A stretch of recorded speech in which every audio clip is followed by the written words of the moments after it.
now it will take time. So that's why I'll do it by myself and then upload that in my GitHub, and then I'll share it. Okay. Payal, Anushka, what about you guys?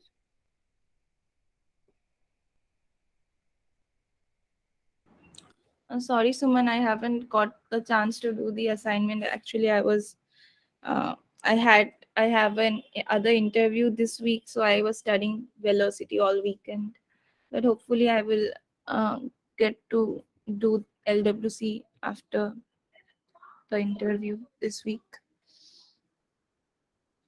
Okay. Okay. So I think you guys can do it. I will take a simple example, and then we'll do it. Now I will not do it, but I'll make an example and then share it to all of you. Okay. So let's see, what we have done, and today we would mostly be discussing the test framework. So it is just a recap. We have discussed about the JavaScript versions, and guys, please refer to the W3 schools. It is a very useful website if you want to learn about JavaScript and how the new things are coming in the way. It would be very much uh, informative in terms of knowing the upcoming and the existing things in the uh, in the web world. We have talked about 2014 web stacks, what was there in the framework, and what was there in the web standard now in 2019. mm, what we have seen in terms of what is there in the framework versus what has been moved from framework to web standard. And Lightning Web Component, how they have done. So if you look at this base component, right? I mean, when I gave this training in 2019, probably 19 or mid 19, so around 3 years ago, it was only 70 plus UI component was built uh, in the base Lightning component. But if you go see now, there has been a lot Lightning based component created now.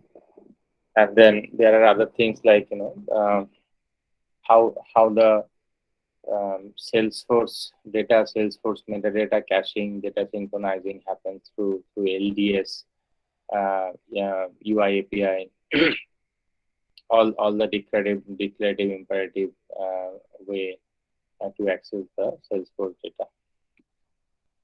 And we also talked about the Aura and Lightning together, though this is not very much essential these days, because nowadays most of the uh, component that we built in the Lightning Web component. But if you are guys using the Aura component, you can just simply create the Lightning Web component and then bring that light component into your Aura component and use it. These are some basic foundation HTML web component that we have talked.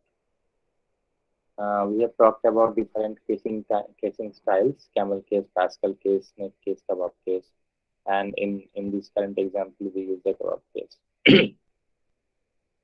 Um, we have seen, how we can create our first Lightning web component with Hello World. So we have used the Lightning card to create our first Lightning web component, and we have discussed about different files in the LWC. We by default we get the HTML, JavaScript, and the configuration files, but on the mm, other side you can add the CSS uh, CSS styling file and also the SVG files. This is the example of the usage of the Lightning web component. And if you need to use some of the styles by yourself, and then need to use the uh, Salesforce given style. Do you guys remember what website Salesforce puts all their styling? Yes, SLDS. SLDS. Yes. SLDS is the Salesforce Lightning Designing System, right? And the Lightning Designing System is the website name where you can, let's say you are, if you are creating one table or a grid, so you can write down grid, and then you can get to see different kind of, you know, code, or that HTML tags that you can use based on your need. And if you see, let's say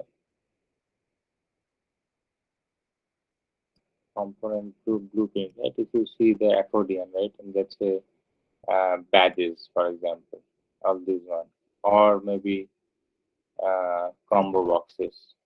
Okay, so if you see all these one, right, so uh, these are the SLDS that is used to develop these things, right? So now, if you, and the same thing has been used in our Lightning component reference guide.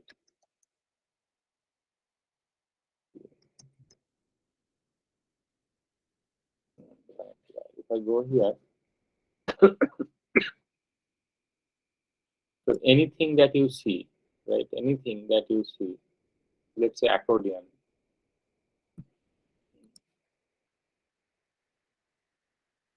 right? You see these accordions, right? If I go down, I'll see other examples, right? I'll see other examples. So any accordion, if let's say Salesforce has not given this accordion as their uh, as their uh, base Lightning Web component. In that case, what we would have to do is we have to use this Lightning designing system and then create the component accordingly. So we have used uh, many of the Lightning designing system. I mean, where the one that I mentioned before, right? I mean, it used to be very less number of Lightning based web component that Salesforce gave when the Lightning Web component started. But soon as we move, they have started incorporating mm, the component and then gave it to us. So this is the so we when we started our LWC development in 2018 2019, we have mostly used the Lightning designing system to create our own tool, because those were not given before. So, I mean, if I go to one of my uh, POC org, you will see a lot of things, I have implemented. Yeah. So these are all my different, POCs that I have created for my project purpose. So let me see if I have Lightning Web component is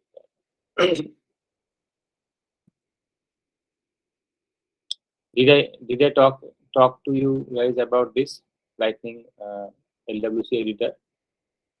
No. Okay, so this is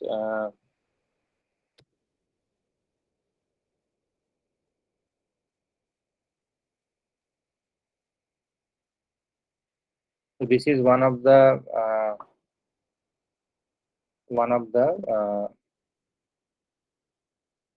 Lightning. If you look at this one, right? Yeah. So if you look at this developer console, right? So in developer console, what you can do is you can open you can open class page components, or also you can open the Aura component here, right? Because this is mostly uh, mostly Salesforce created framework. Okay, and they have embedded this thing into the developer console. But if you see now, right, I mean, there is nothing called LWC. You will not find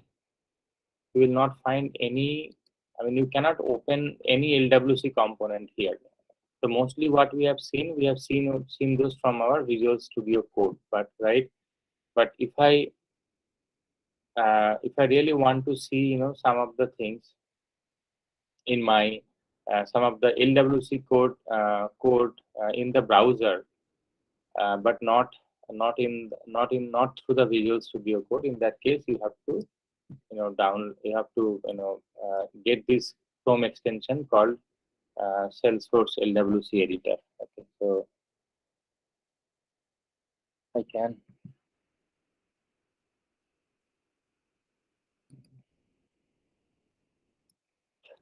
So this is the thing that you can get it. I just pasted in the chat window.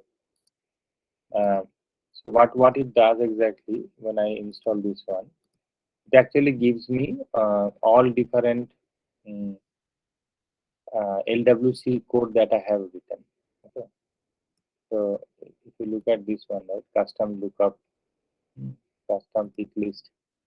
So this is one of the few things that we have created. If you look at this one,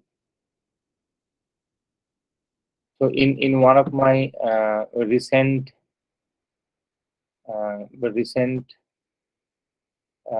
project, they wanted an export button from the data table, and that when if I click on this one, it should export all the data into my CSV. And how this can be done? So for that I had to do a POC. You see, this is all uh, downloaded, right? Exported. So if I want to go and take a look, export to CSV.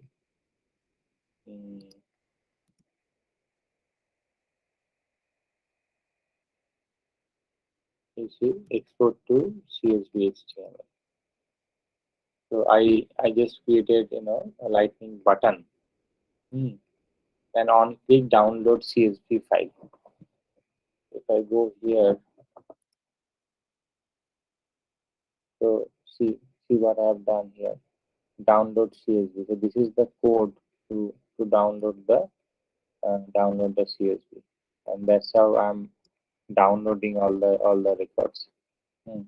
So it actually expects the table to export, means the data table to send here, and then selected columns and the export file name. So if I do the export POC, right, if you see this export to CSV. So this is the, I mean, I have segregated the component so that I can use it anywhere else. Export to CSV is what it just has the button. Okay, and when you click on the button, it just reads through the table to export selected columns and export file name, and it reads all the data and then export accordingly. Okay, but if you look at the POC here, so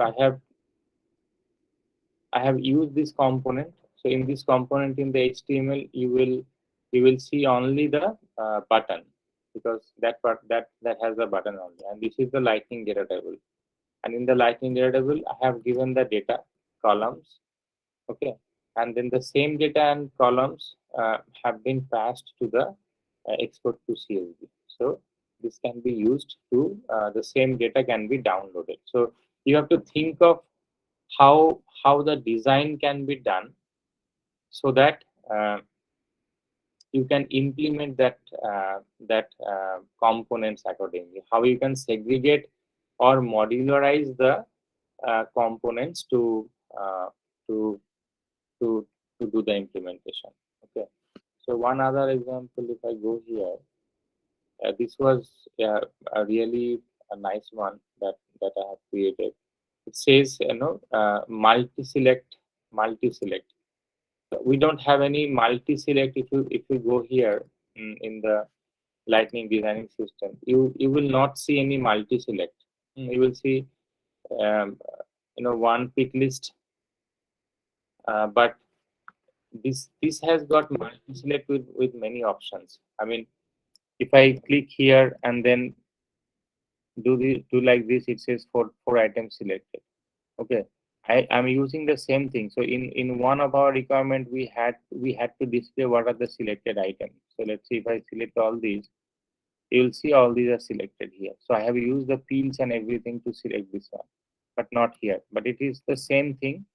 I have created based on the need. So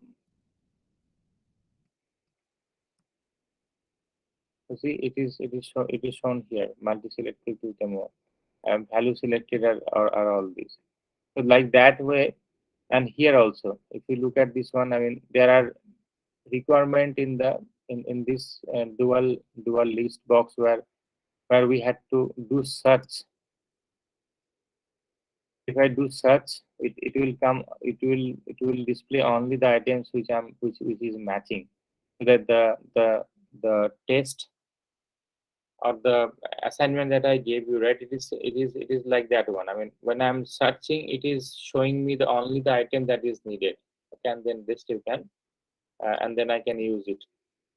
If I do like this, it will be Hello, Suman. yeah. Sorry to interrupt. Actually, Monica trying to join the meeting, but no one is allowing her. Who? Monica, call it. I don't know. Bong Bong Academy. So what we have to do for that? Actually, no one is allowing her to join the meeting. How do we allow? Actually, it's host can admit the joiners. Uh, yeah. Hi, admin. Can you please allow her to join? Yes, yes, yes. He's in. She's in. Yeah. Thank you. Okay. So now.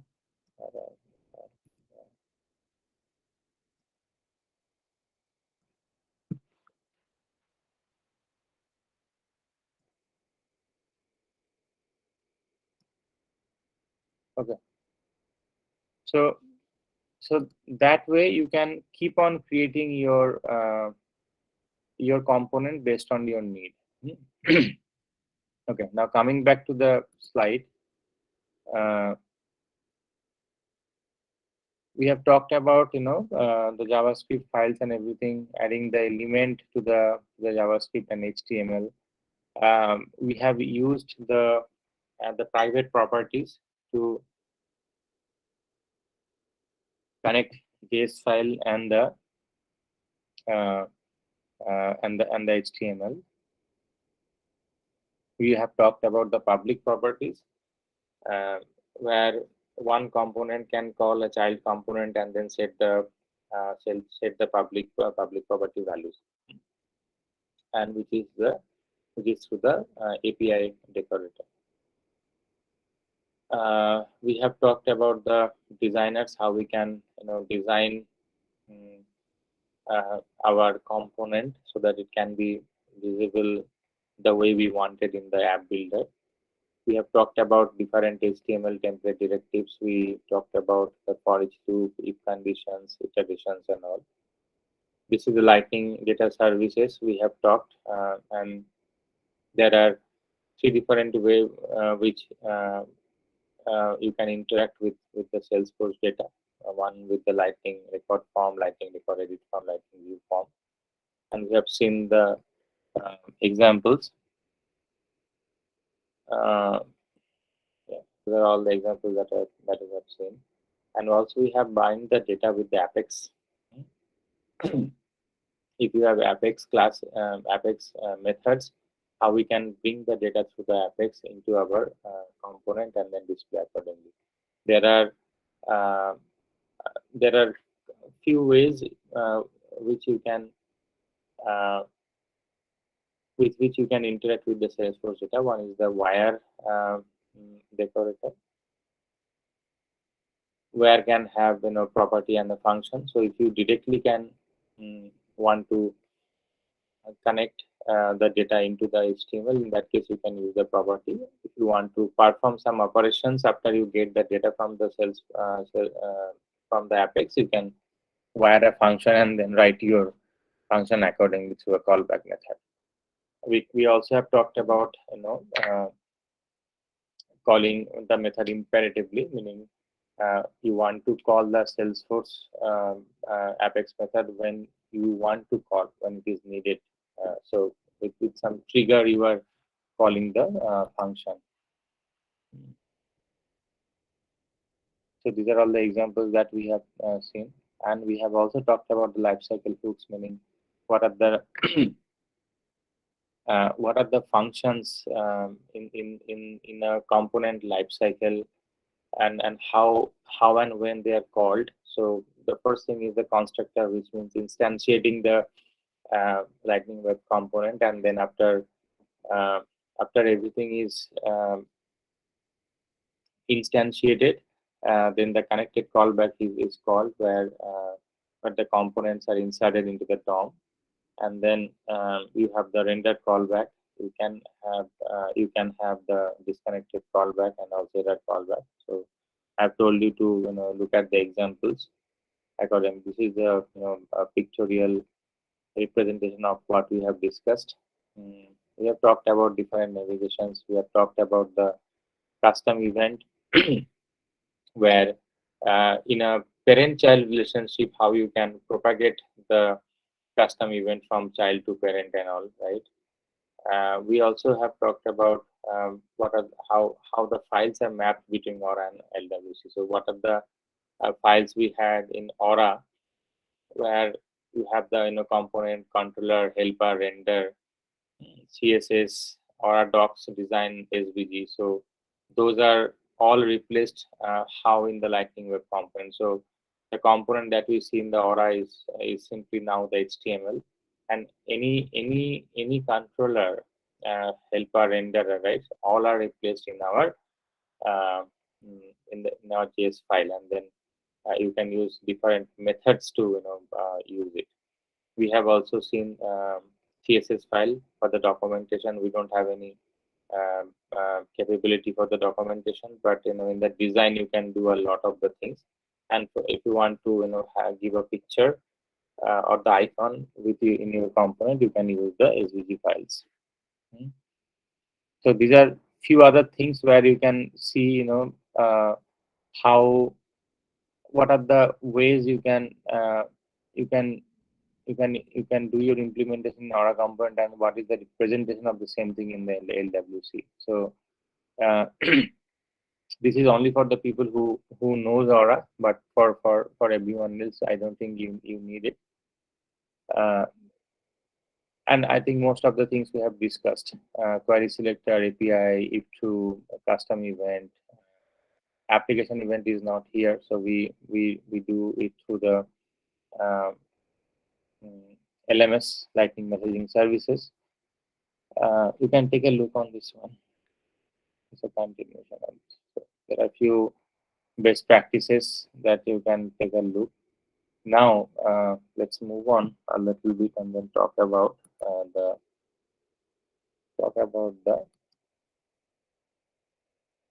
testing framework. So testing framework, we don't. I mean, so as I have mentioned before, right? Your first thing is to see, when you hear a requirement, your first thing is to see what are my out out of the box Salesforce capability which can cater to the requirement, right? So you will not just go and then implement, do the custom implementation for the requirement. You first have to see and then convince customer. They may have asked uh, out of the box feature in a different way where you may need to do the customization, but you have to try to convince customers saying, hey, look, I mean, this is the industry, standard, and many companies are doing such, requirement in this way. That's why the product has got this feature, right?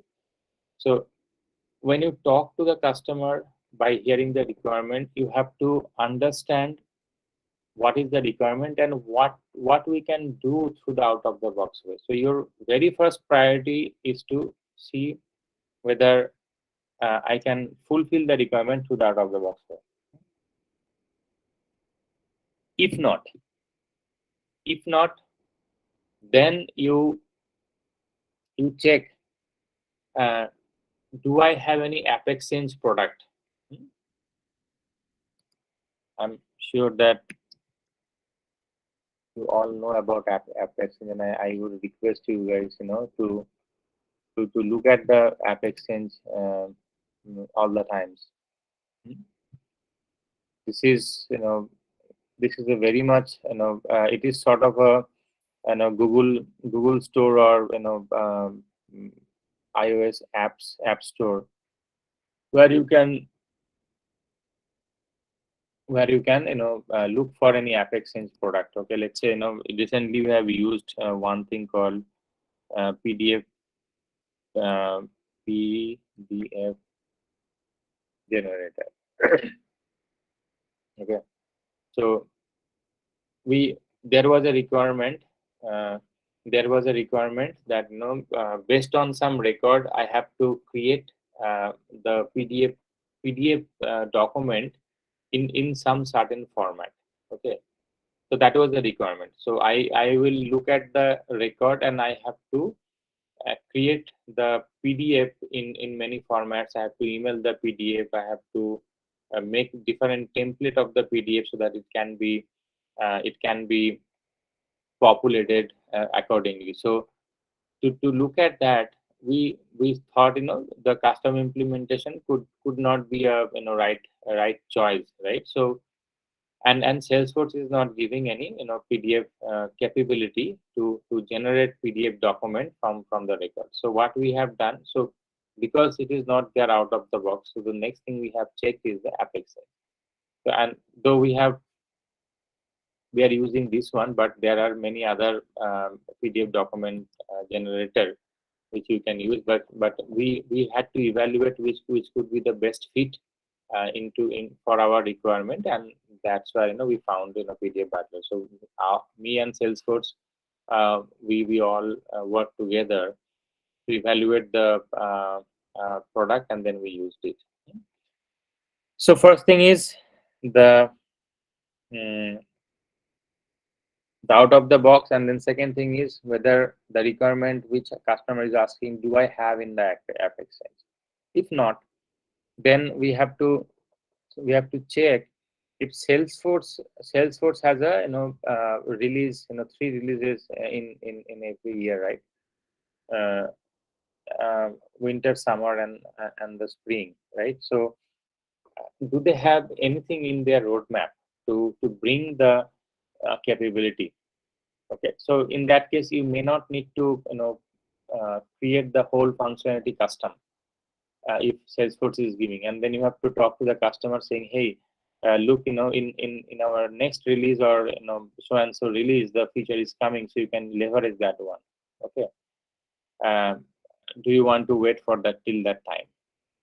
If they say no, then you see what configuration way, what is the no code way I can implement the requirement. Okay, so there are configurations, there are layouts, there are flows.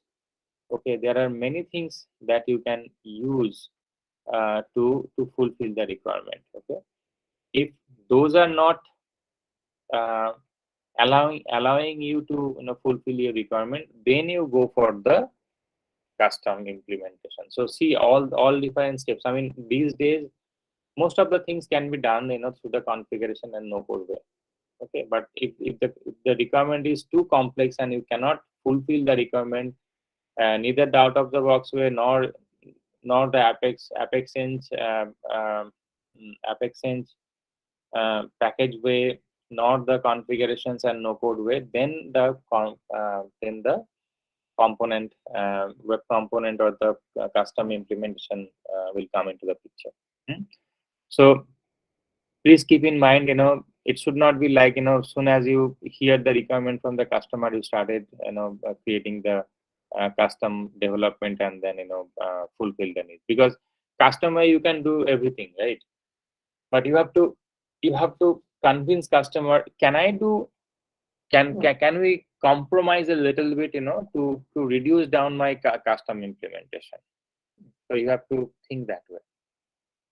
Okay, so as we talked about, all different possibilities. Now the only thing left in this is the testing. How do we test?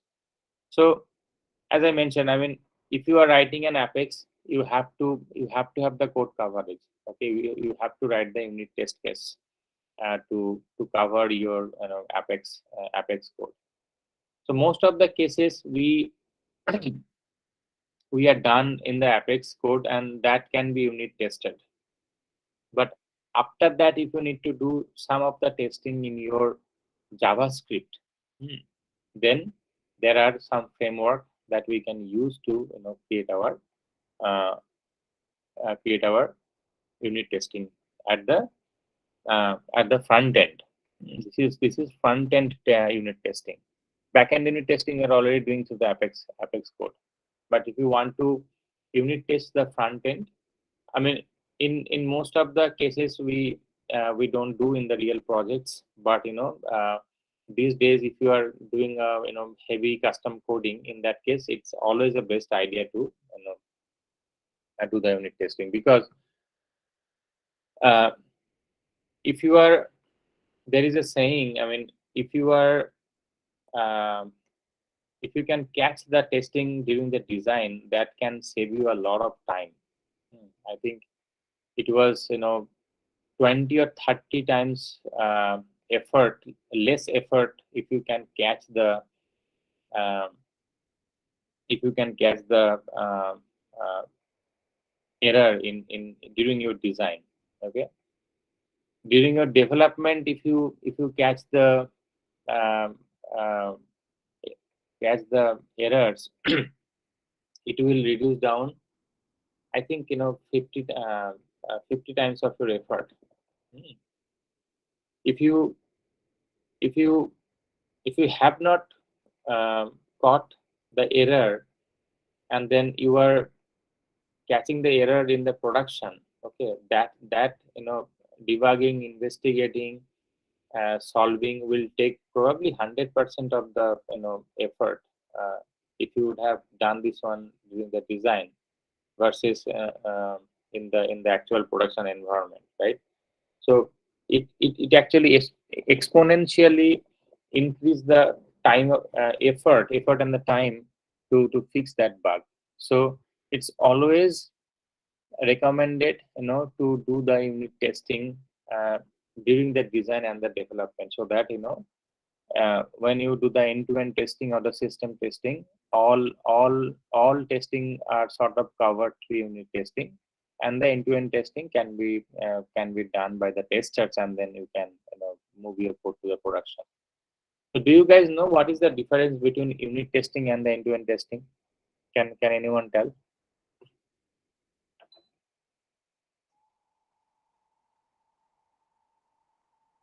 Or you don't know? So in end-to-end testing, we have testings like regression testings, integration testing, system compatibility testing. Right. So end-to-end testing actually covers the features of the application. Okay, in one single way. So if unit testing is sort of testing where you are modularizing your code and test them accordingly. So if you have written one method, you wanted to make sure all your executions is rightly working in different scenarios. So you are actually testing one single unit of the code and then making sure that your code is rightly written. But in the end-to-end testing, it is sort of doing the holistic picture. So if I take an example, like let's say you have 5-6 rooms in your home, and you were given only one room to decorate. So when you are decorating, you are mostly focusing on one single room and then see everything is right or not. You are not focusing much on the other rooms, what is doing. But when we have the end-to-end testing, it is the whole home will be tested by someone who will make sure that everything, all the rooms together as a home looks great. So that is the end-to-end testing, and unit testing would be focusing on the individual unit of the code or the room in this example that we saw. So there is one concept called TTD. Hmm. TTD is the test driven development. If you look at this one, if I click on this, you will see in the Wikipedia. So I request you guys to take a look into this trailhead module. This is very good module which talks about the testing strategies. What is the chat window?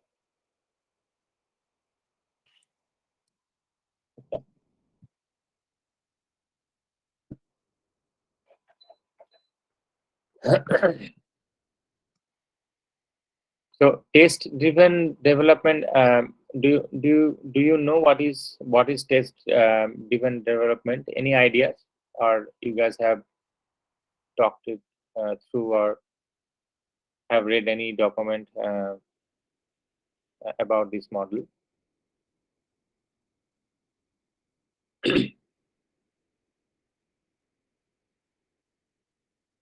So how do you write the code?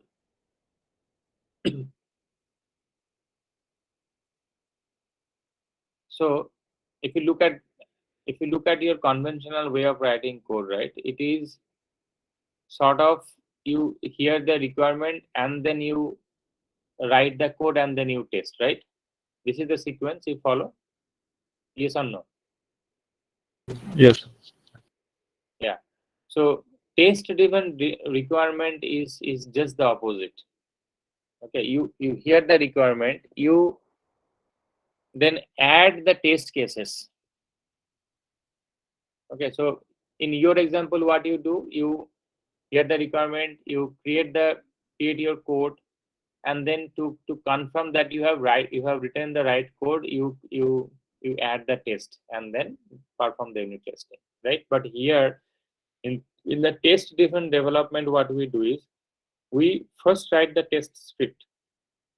Okay, and then when we run the test script, it should all fail because you have not written any code.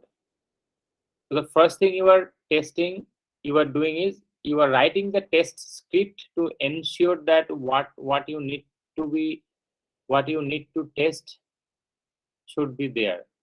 So when you write your test cases, you have not written any code. So all your test cases should fail. And then from there you start writing your code. So that is called test driven development, meaning you are starting with the test cases, let all the test case fail, and then you write your uh, code and then start passing your test one by one, and then you are done with your development. That is called TDD, test driven development. Okay.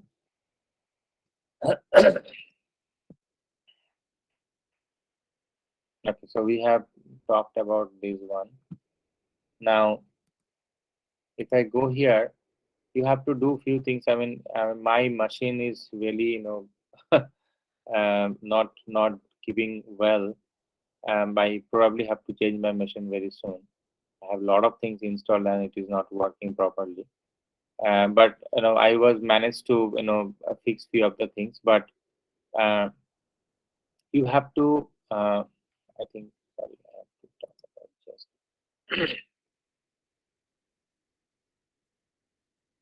Did I talk about this? Hmm.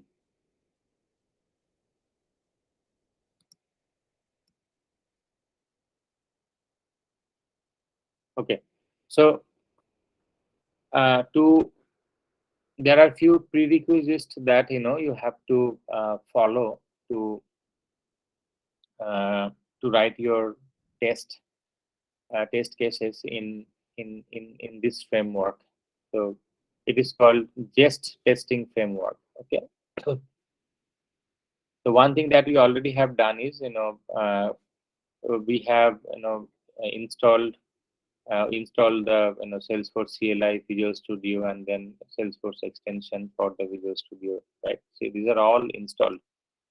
So the next thing you have to do is you have to create the node and npm. So node is actually uh, the Java runtime, right? Built on the Chrome version 8 JavaScript engine, and npm is sort of package manager for the reusable code modules. So within the node, you have the different like when we create the packages, right? Which has some purpose, right? So npm is like that. I mean, they have the package, many packages and the modules, which actually executes on the node runtime. Okay, so you need to install the node and npm to load that. To install that, you have to click on this one, and then if I click on here, based on your machine you are using, you can download the npm and then install accordingly. So if I go here, let's say go to my Visual Studio, and then if I go to my terminal, and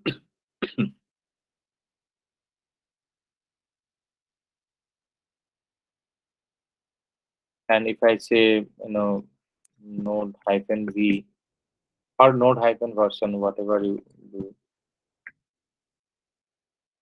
so it will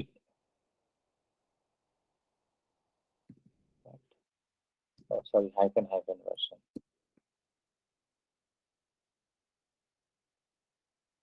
So this is the node version that I'm using. I have installed this one yesterday. That's why it shows me. Otherwise, it will show you there is nothing exists. Then you have to install. npm is also something you will see it. So if you have installed node, it will show you what versions you are using. So please make sure that you have that version installed for the for the framework to run. So you already have CLI, Visual Studio Code, uh, and the extension pack. Now you have to load the node. You have to install the Node.js and the npm.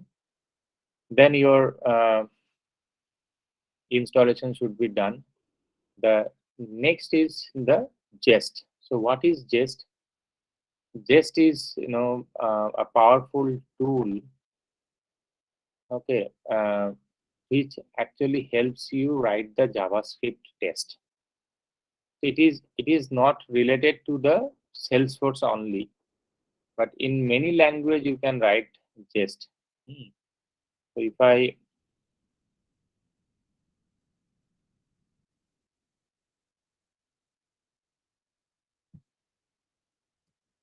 write down this one, right, you can see you can look at uh, the JavaScript testing framework. So Jest is a delightful JavaScript testing framework with a focus on simplicity. So you see, it works on different project. So any JavaScript framework that are used, Jest supports them. So Salesforce is not the exception. So Jest can also be used. It's a framework, right? So this framework, you have to use this framework into your JavaScript JavaScript language and the framework. So you see, there are many advantages. It is fast and safe. It gives you the code coverage. It can easily be mocked. We will see how you can mock the data and everything.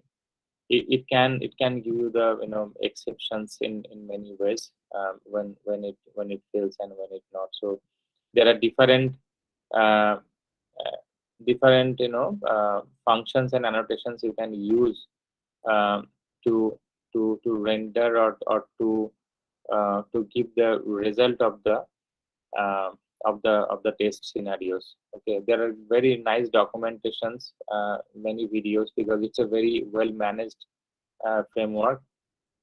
So you can take a look to see how you can leverage. So this is a good website where it has pretty much very well documented. If I go to the docs, right, it talks about how you can start using it. So in Salesforce also we will use this same framework for our testing. Now, when you do that, you have to install the SFDX, LWC Jest. So for that, you have to run this command. You might get some of the warnings that you may not need to fix, or if you want to fix, you go fix it. So what it does exactly, when I run it, it actually essentially uh,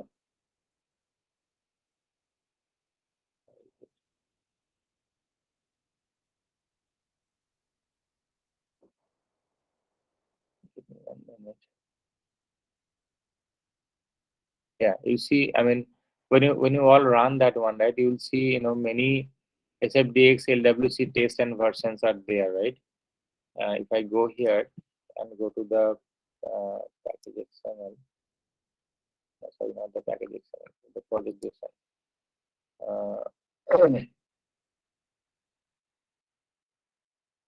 Package JSON, right? You see, all these test unit, watch, debug, coverage, all of them are coming.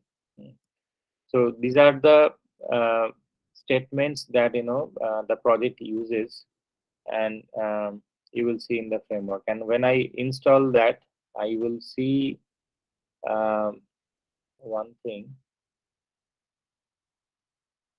What is that?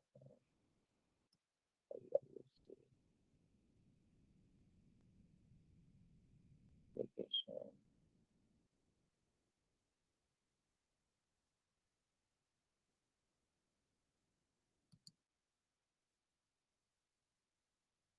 One minute, where did my? Okay, let me check that one first here.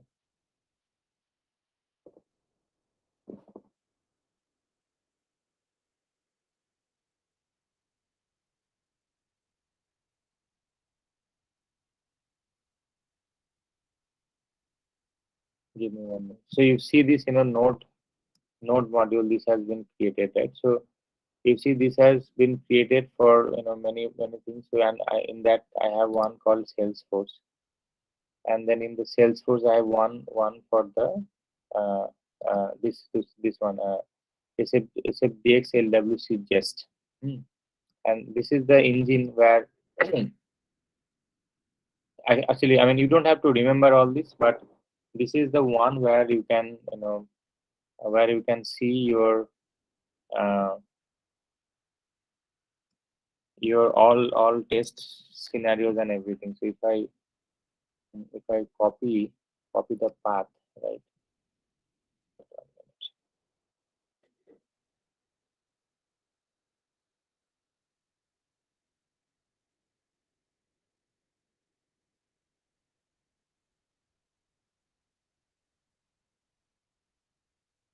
If I copy the path and then say node and then uh, give the link to this one, right, and then hit enter, it will actually try to run all the test cases.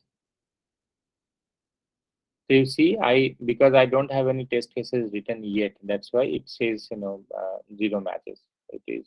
It checked all 13 31 file, and it doesn't see any test cases to be executed. Okay, and this is another place where you can, if you click here, you will see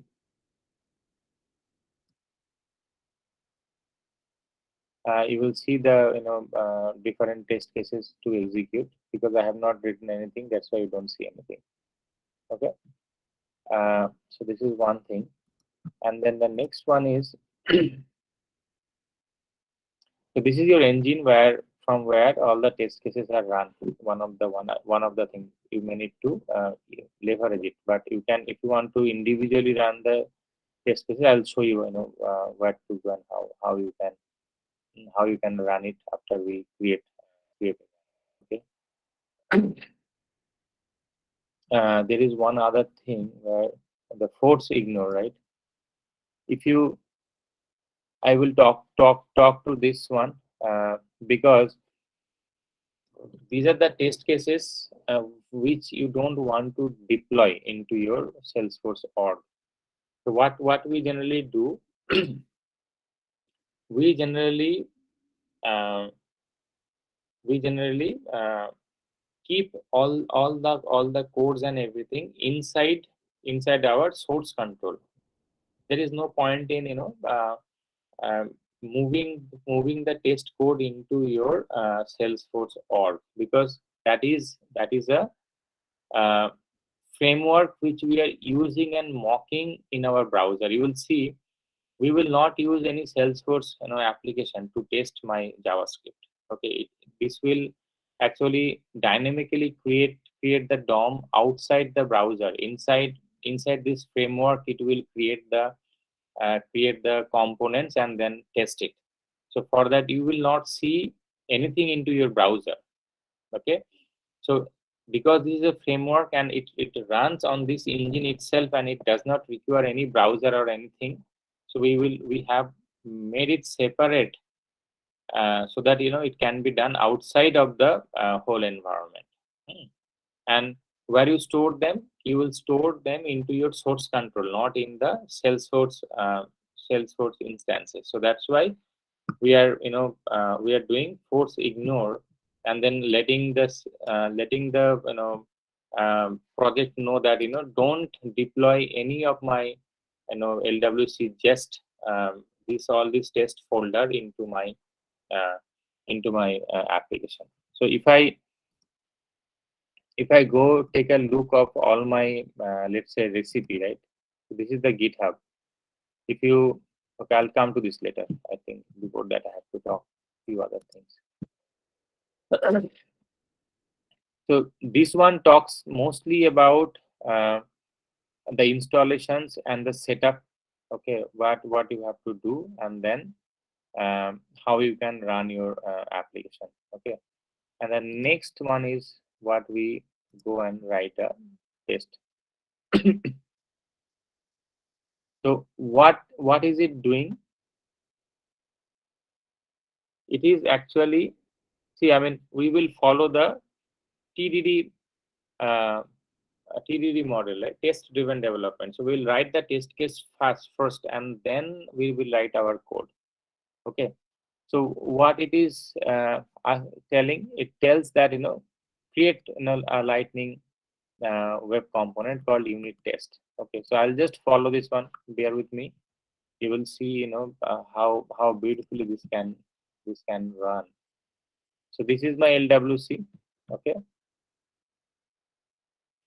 And what I'm doing is I'm creating one Lightning Web component called unit test. And default, so it is created. Default, I have HTML, JS, and the metadata. and the meta XML file. Okay, so that is what it is telling. Now, what it says is create underscore test folder, because this is a framework, right? You have to follow follow some pattern.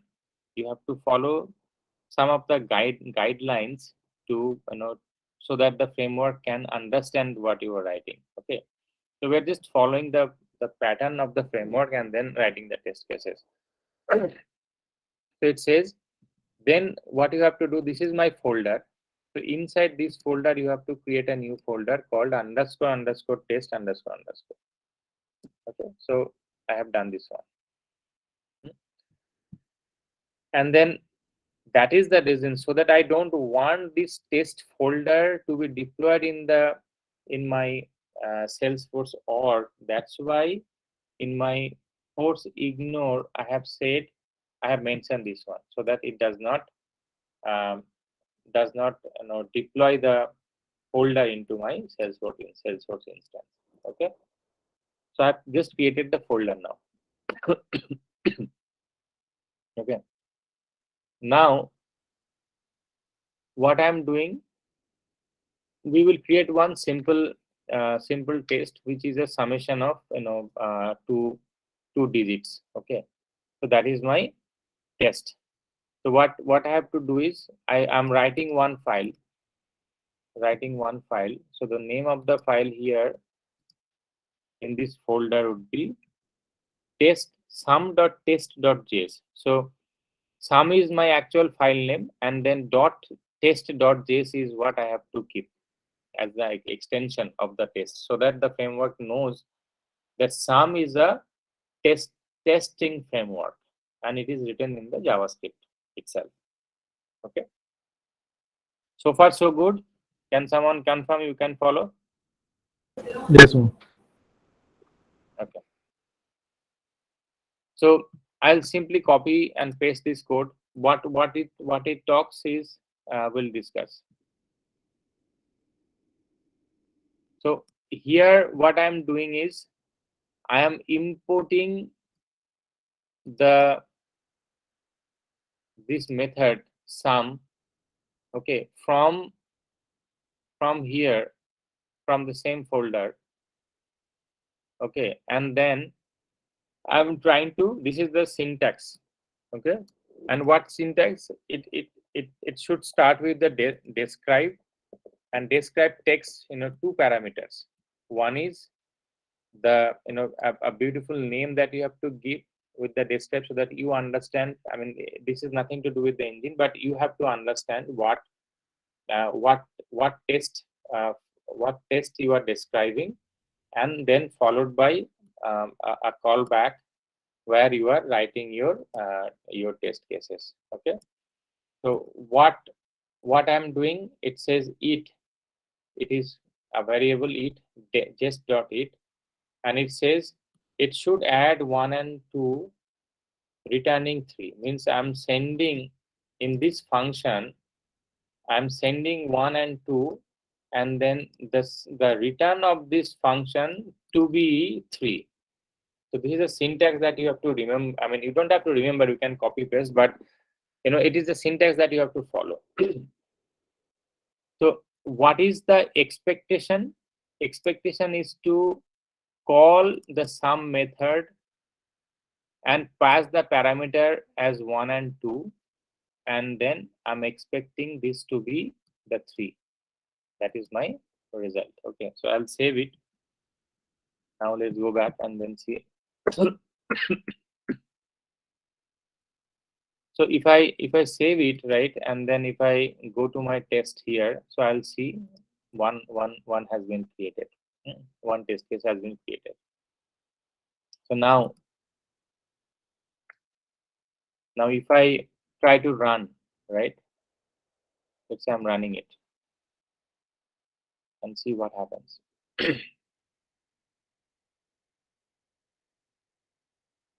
It says it failed. It failed means, this is what this is the import sum. I have the error, which says, can you, it says cannot find the module this. Do you know why it is not, why it is happening? Because this folder is not in the project. Sorry, can you be louder? Because this folder is not present in this project. Means path Right. name the dot sum is not present there. Yeah, so this is because I have called the method, but the method is not exist. Right? I have imported that method, but the method is not exist in this system yet. So that is the test driven development. So I have written the test cases, but I have not written the code yet, the method yet. That's why it is giving me the error. So you see, it says the same thing. So now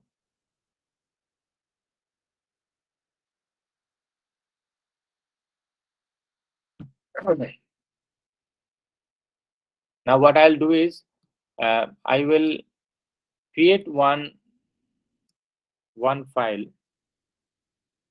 here.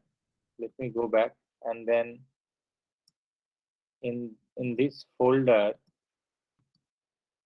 I will create one file, new file called sum.test. Okay, and in the sum.test I will create this method.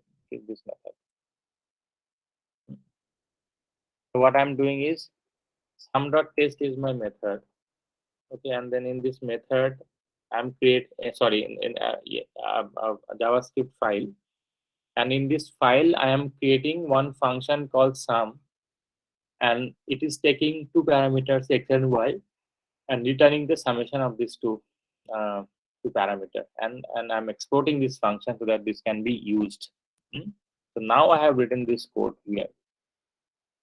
Okay, now if I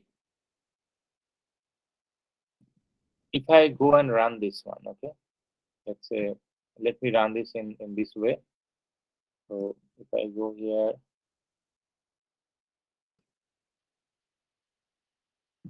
here, Salesforce, what is that, Salesforce? Yeah. See, there are several ways you can run it. That's what I'm showing it to you.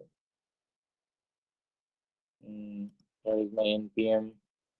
Yeah, so this one. If I run, this will actually, it will actually, run all your tests. So because I have only one test, that's why it says only one test. So see, this is my uh, function test class description, you see, and then here it says should add 1 and 2, returning 3. Okay, and it took 2 seconds to run. So that's how my first test case has been completed. So what I have done so far,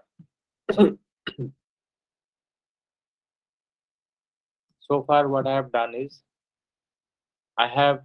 though I have created this HTML test, I have not used anything. I just created, uh, because it is a test driven development, so I created this folder test based on the pattern, and here I have imported the function, and in the describe I have given some descriptions, and I have created one test method in my callback function, and where I'm expecting to make a call to the function and then send the parameter, and this to be mm, the the result, and that's why it is passing. If I do something else, it will fail. Let's say if I let's say do 4 to be 4, and then if I go here and then try to run this one, it should fail because it is not matching.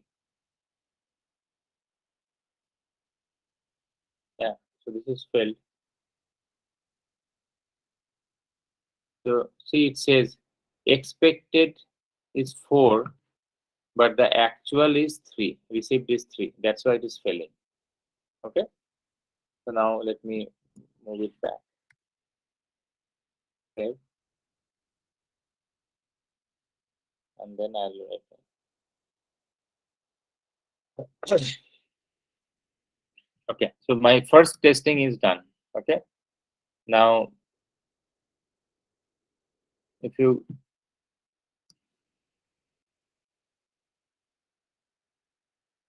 go here, you will see a lot of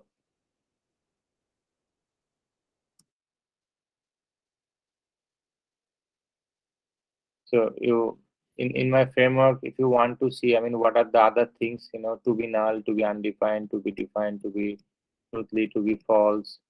Okay, and then also not dot to be, not dot be undefined. So there are many things. It is the assertion that we use in our unit test cases, right? In our Apex unit test. So it is same way. The jest framework uses all these patterns, all these notations. Okay, now let's move on. Any questions so far in our first test? Okay, so now what is the time?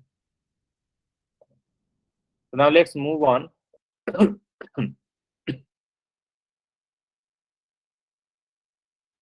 And then let's write another test case called unit.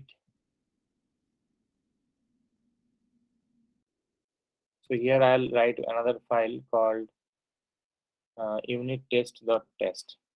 Okay, and then I am writing this code. So we'll see what is there in the code. Okay. So in this test class, what I'm doing is I'm importing a create element from LWC so that I can able to create element. And then also I'm importing the unit test. Unit test is this unit test. If you look at this one, right? So this unit test is the class. So I'm importing this class so that I can test all the methods in the JavaScript. Okay. So far I have imported these two things. One is create element from LWC so that I can create elements, and I'm also importing the unit test so that I can test anything from that JavaScript component. Okay. Now in the describe, what I'm doing, I'm saying is this component, I want to test this component. So unit test is the HTML, right? And if you want to use this component in any other component or any other places, then you have to use the cover case. That's why it says c.unit, c-unit test, because T is the uppercase that we have used in our component creation, right? And there are few things which are sort of you have to copy paste. You don't have to deal much. This is just for the framework. So what it says is remove it. What it does is it actually removes any element from the DOM after the testing is done, so that it does not keep on consuming the DOM and the element. So every time it is making sure that when my testing is done, I'm removing all the document body, all the child from my document. Okay, so I think it is written somewhere. Yeah.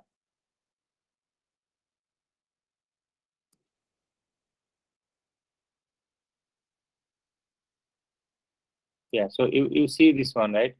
It says number 5 just cleanup method. So after each one of the just setup and clean method. Okay, so after everything is done, you clean the clean this thing so that it can be freshly used in future. Jest is not running on a browser, so you have seen. I mean, I have not opened any browser yet to run the test, right? So it is the environment that behaves like a browser DOM or the document, and it creates the DOM element inside the framework and then do the testing. So it is a best practice to clean up everything between the different tests, so that there is no effect, there is no overlapping between the elements and the DOM while you do the subsequent tests. Okay, so what I have done is so far. Let me go back. So this is a common part that you have to use all the time, but this is actual, and this is my actual test script. So what I am doing is, in the it, I'm saying display unit status with default unit number. Displays unit status with default. I mean, what is the expectation? I'm just writing it.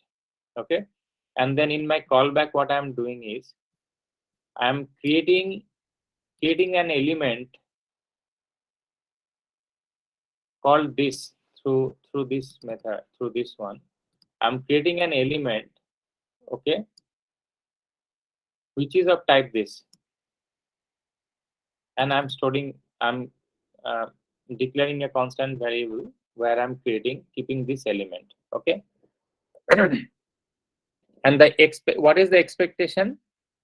The expectation is, in that element I have one API method, API variable called unit number, and the unit number should be 5.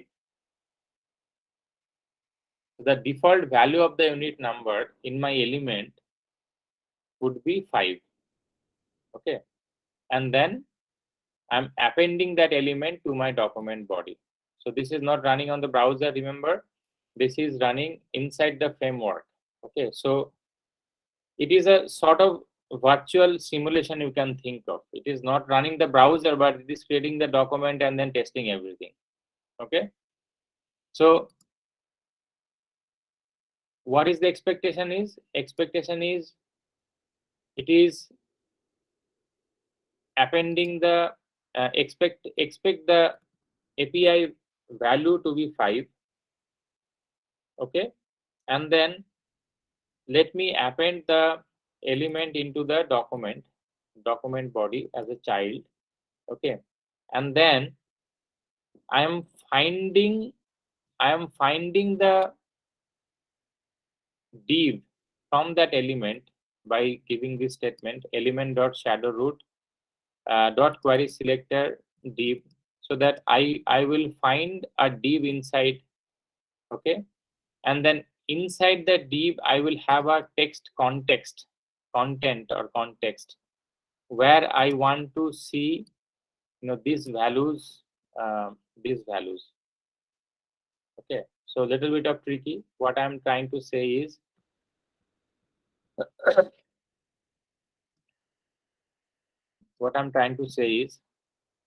in my JS file, .js file, I should have one at API called unit number. Okay, and the value of the unit number should be 5. This is my expectation. Okay, and in my HTML I should have a div.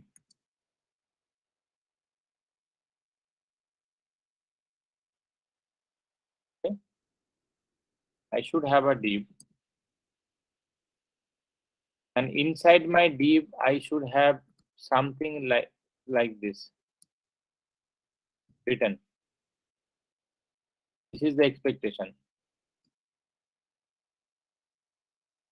Okay, now let me save it and then run.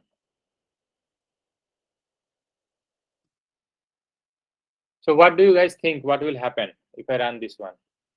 It should fail or pass? Fail. It should Fail? fail. Why? Yes.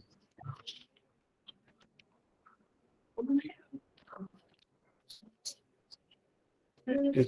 Why it should fail?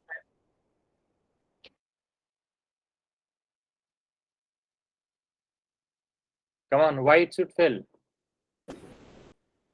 There's no method you have created. No, I mean, see, there is, I mean, do you need method for this one? It is simply a API. Simply a API attribute and then one div in the HTML, right? So the point, I mean, the way you should tell is, I have done all this. If I let me run this one. So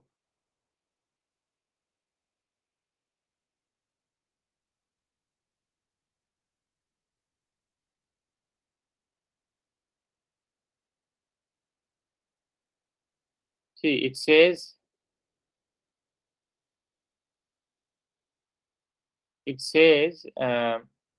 expected is 5, but received undefined. Okay. Why? Because look at this one. The element unit number, these are not present actually. It doesn't understand. Why? Why it doesn't understand? Because if I go and take a look in the unit test, I don't have this. I don't have anything written, right? And in the HTML, I don't have any div. It's a blank.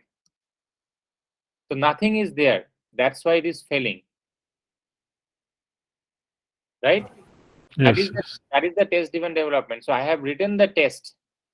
What is expected?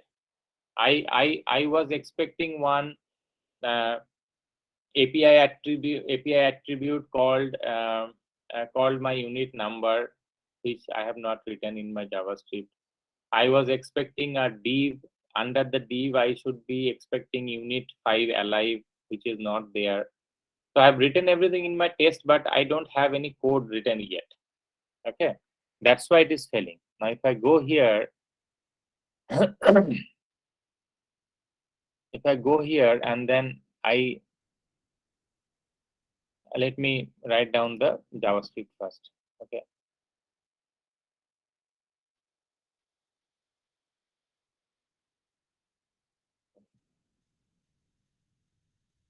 Yeah. Now look at this. What I'm doing, I'm importing the API and then using the unit number as the API. So now I do have the variable. Okay. And what is the value I am assigning by default is I am importing the sum from this JavaScript. Sum is a JavaScript file. I'm importing the sum method from this file and then using the sum and then sending the parameter and then return of the sum I'm using in my unit number. Clear? Can you confirm, guys? Clear? Yes. Yes. Sir. Yes. Okay. And then now let me go to my HTML. Okay. In the HTML, what I'm doing is the simple. I'm using a lightning card, and in the card I'm using one div. And under the div, what is my content? Is the unit and then unit number alive. What is my unit number to be? 5. 5. I'm sending 2 and 3. So summation of 2 and 3 is 5. And this is my unit number.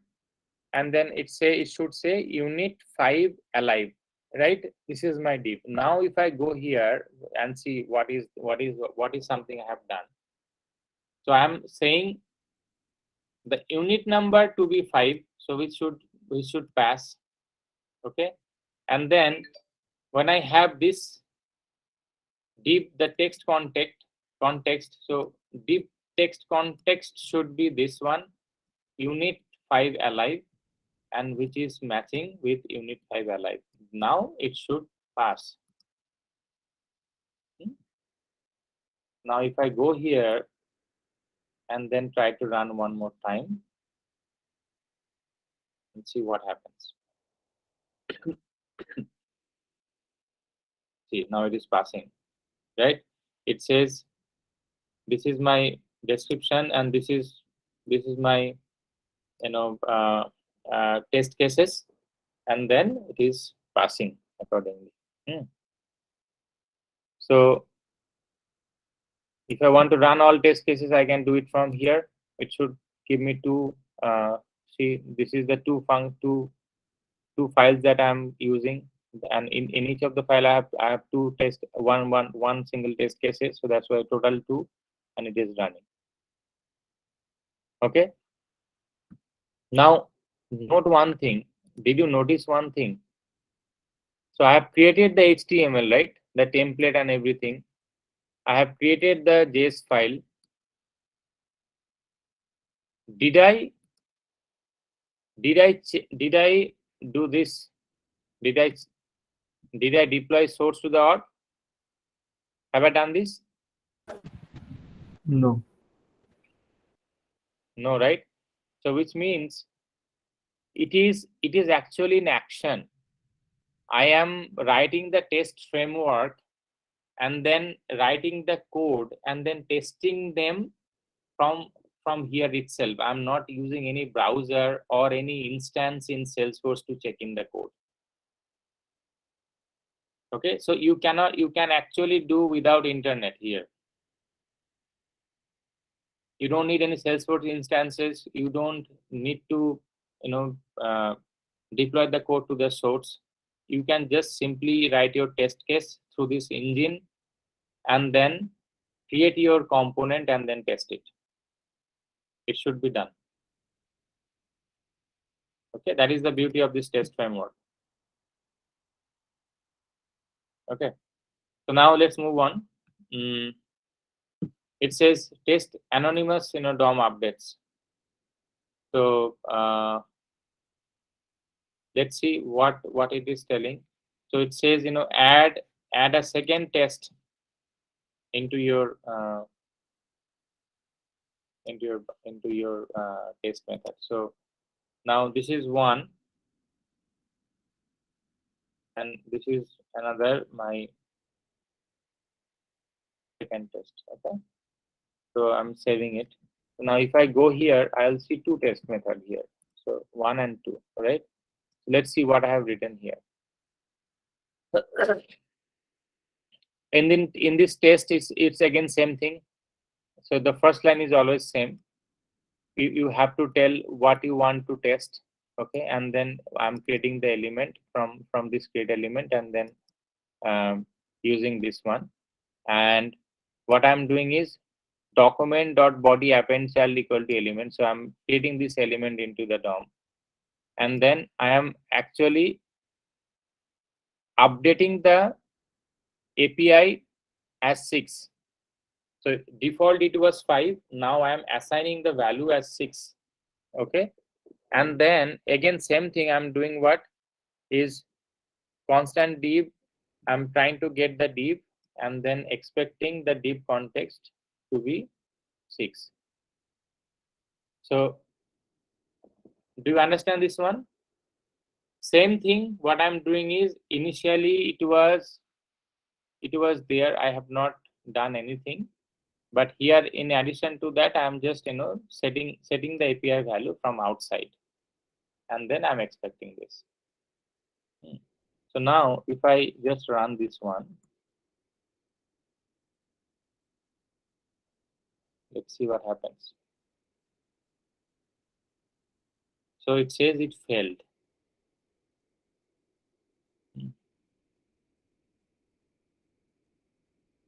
Why it failed? It says expected is unit 6 alive because I'm setting the 6, but it is still showing me 5. Okay. So why this is happening? This is happening because before I set up the value as 6, it is actually the DOM is created. Okay, so if I go here,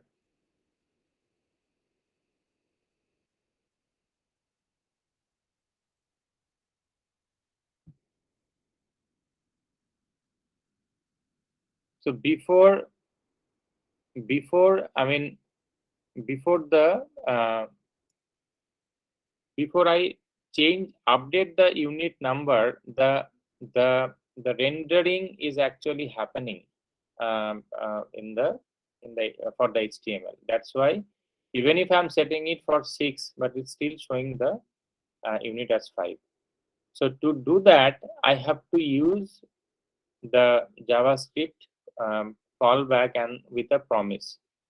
What the promise will resolve is, promise will say, don't render until my variable has been uh, updated with the number that I'm assigning it. Okay, so what it says is, I mean, if I just simply do this instead of this, right? Instead of this, I will have to just do this one.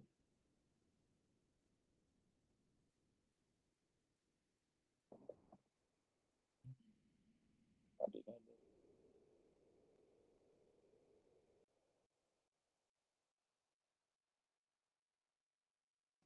Okay, so now if I run this one, let's see, and then we'll talk.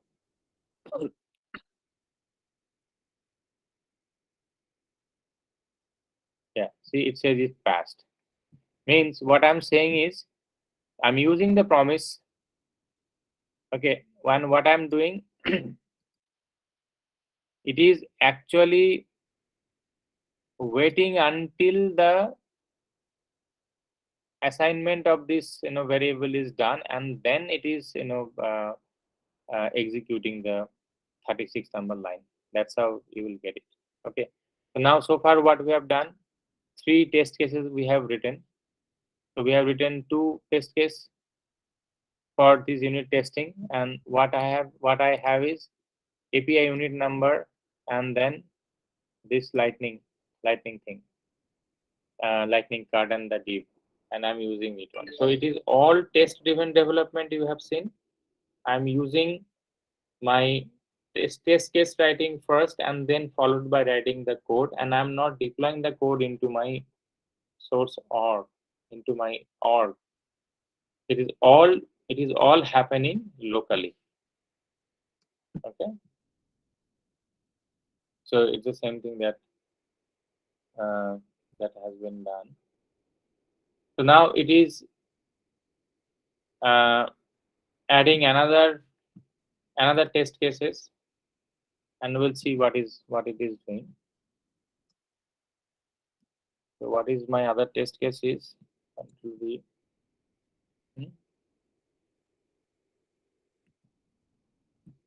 Okay. So what it is doing is display unit status with input change event. Okay. So what it says is,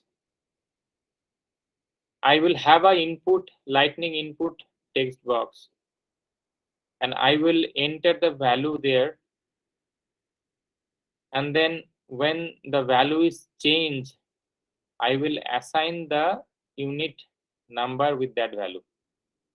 Okay, this is what the writing. So what I'm doing is, it is, so this part is same as we discussed, and this part is also same. So I'm taking the div, okay, and also I'm getting the input element from this by giving the query selector. Okay, now in the lightning input, the value I'm setting as 7, and the input element I'm dispatching the event on change event. Okay, and then after on change event is done, I am trying to check whether the value of my div has been changed to 7 or not, because it was initially it was 5, and then I have set that up with 6. Now I'm introducing one lightning input box, and then while entering the value in that input box and then changing it to the event, and I'll make sure that my API value has been updated with the value I have given in the input element. Okay. Now, can you guys tell me what now I have to do in my JavaScript and the HTML? Create one lightning input. So we need to write a code for the lightning input. Okay, and then also we have to write for code change event on change yeah, event. and what will I write in the on change event? On change event, if we change, if we given the value in the input, it should that input should be replaced with that number. It means The unit uh, unit number, unit right? number. Yes, yes. Okay, good. Thank you. So here I have to introduce one lightning input, as you have rightly mentioned. So this is the one I will be writing. This is my lightning input, and what I am doing is this value is the unit number, okay, and the label is this, and on change I am handling the I'm doing it. I have to write a handle change event. So when I go here in the unit test JS, okay, I have to do like this. What I'm doing is all the handle change event, and the event target value is what, 7, for example, and this 7 would be assigned to this value. So now I have written down the code based on the test cases I have done. Okay. So now if I go here, let's recap one more time. So document body, I'm assigning the element. In the div query selector, I'm getting the div. Okay. But here, what I'm doing is I'm getting the input element, assigning the value as 7, calling that on change event so that it can call this event, and then change the unit number value with the value I have given in the input box. Okay. Now if I just run this one, I will see it is passing. Okay. So that way it is passed. Do you like this, all of you? Yeah. So these are all wonderful things. I mean, you can do. Okay. So I'll not do much. So the same way, if you can go here, you can you can also do. Let's do one more thing. So there are testing with the wire services you can do. Okay. So meaning, if you want to do the testing with your data, you can actually do that. But how do I tell me how do I test with the data, because I'm not deploying all the code, right? Am I deploying any code? No. So if I am calling one Apex method, for example, so Apex method should bring the data from the Salesforce, right? So in that case, I should deploy my code, right? Yes. Yeah. Yes. Yeah. Right. But the value of this test framework is not to deploy code and then you test your code from your machine itself, right? So what we can do for that to get the data, you can mock the services. You can mock your return. You can mock your data so that it will not go to the Salesforce and get the data. Instead, it will actually get the data from your mock services. Okay. So there are 3 ways. I will not do this example. You can just check.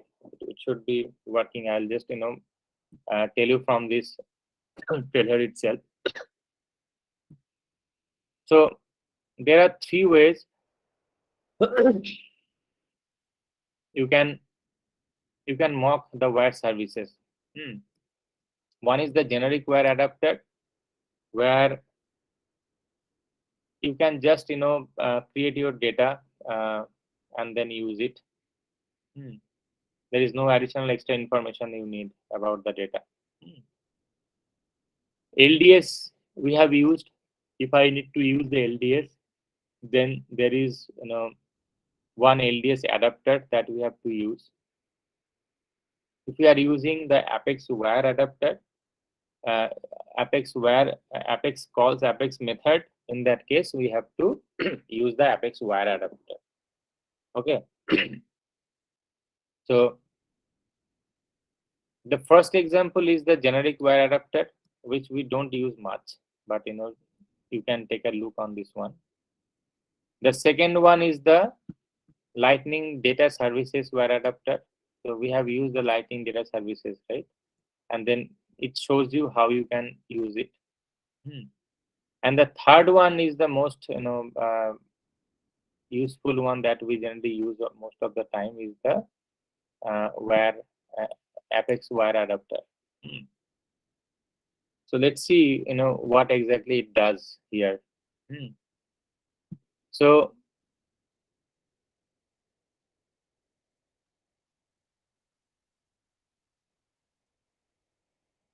this is my test class. In the test class, I am importing wire Apex. So what does this do? What is your wire Apex? It is the component itself which I want to test, right? So this wire Apex is nothing but this C-wire-Apex. The component in this case, the unit test, right? If you look at this one, unit test, the same way I am creating one method and I'm using it. And get account list is the account list. Is your Salesforce Apex controller method. Okay. And then the constant mock get account list is the mock service. I mean the data that mocks. So you are not going to the Apex, but instead you are creating the list from this mock, and for that you would require the data file. So I will have one JSON file, and in the JSON file I will have the data. So now tell me one thing. If I have written this one, right?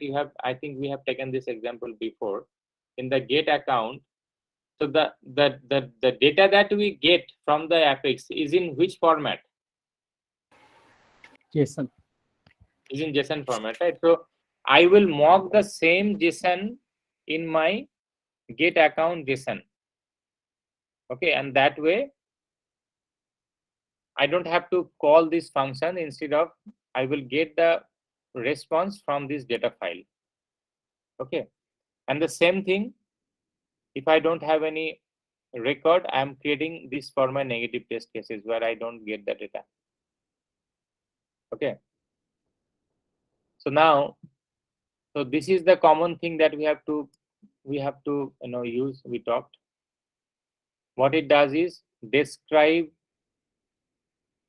the component itself, and then you remove all the child, and also you have to use this just.clear mock data so that it can clear all the data after the testing is done. This is just to avoid the overlapping between the tests, the test and executions, so that it doesn't conflict, or it can be done freshly every time. Okay, and then next is Next is my test cases. So what I am doing is I am doing the get account where at where data, and what it will do is renders 6 records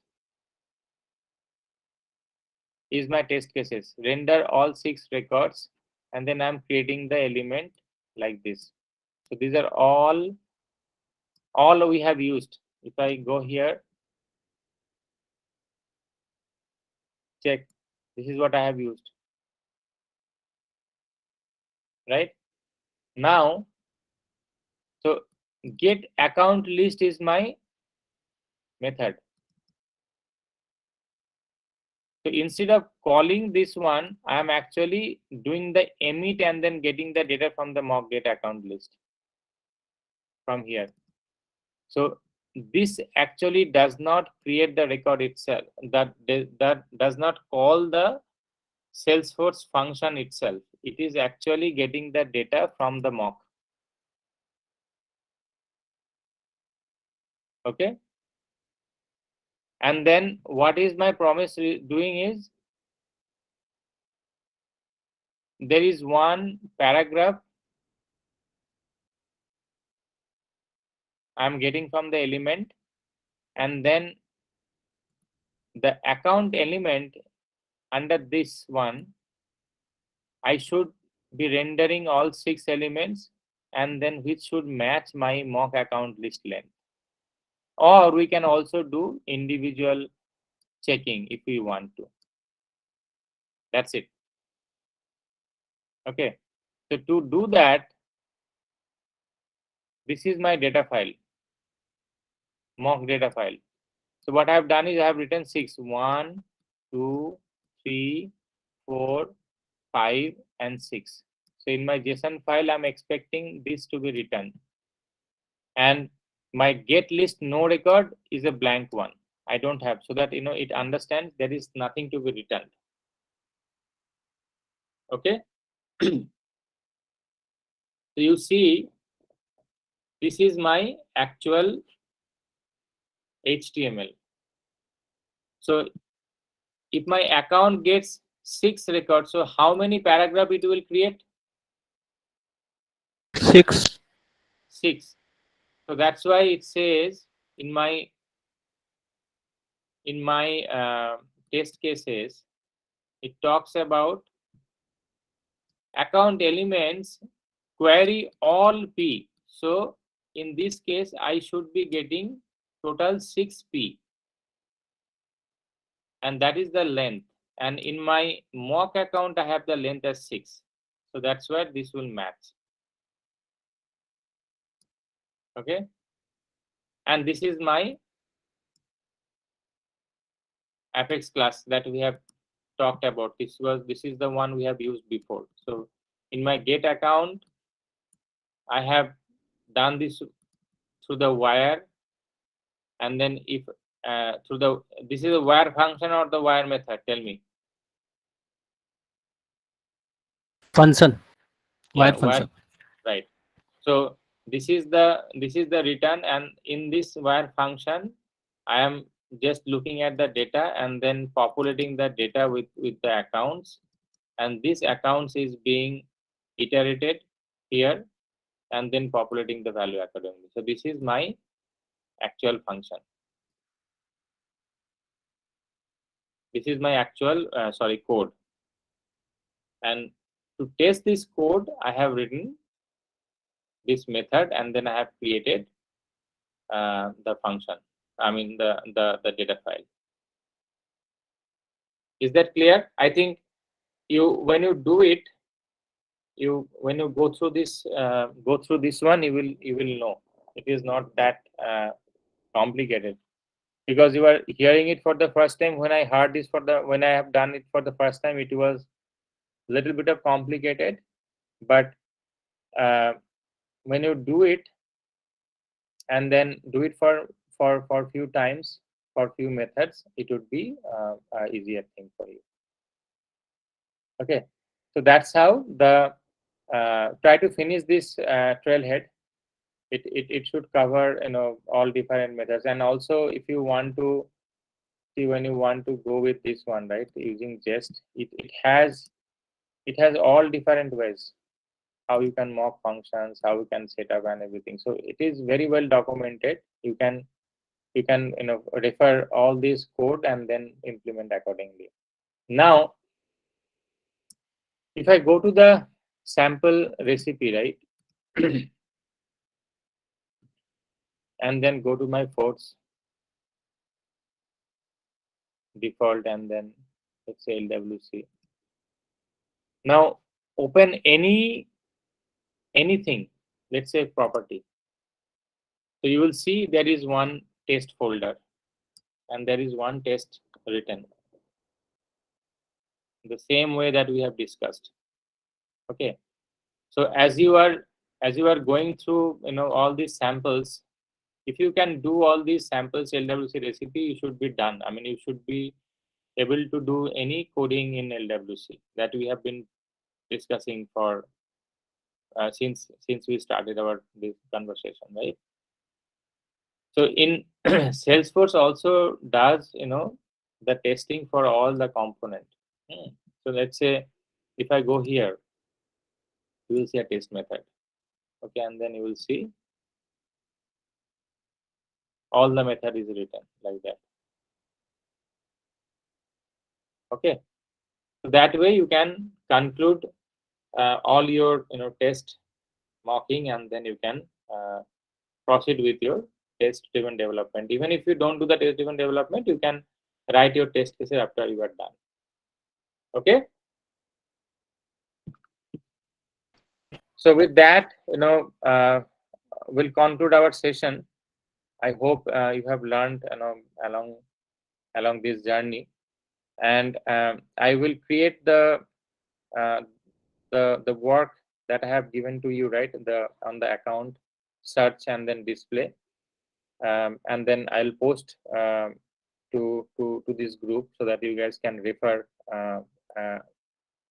what I have done versus what you have done. You may have a different way to approach it, but it should be it can be easily done by using the LMS and the data table and the LDS, all these together. Okay, so with that we conclude our session.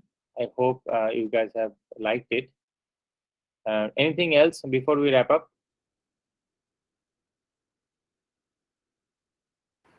I think Okay, so I hope I wish you all the best for your future assignments, and hope you do better. And you can you can contact me through LinkedIn if you have anything to be discussed. I'm happy to help you. Okay, Thank you. okay guys, thank you. Bye bye. Bye bye.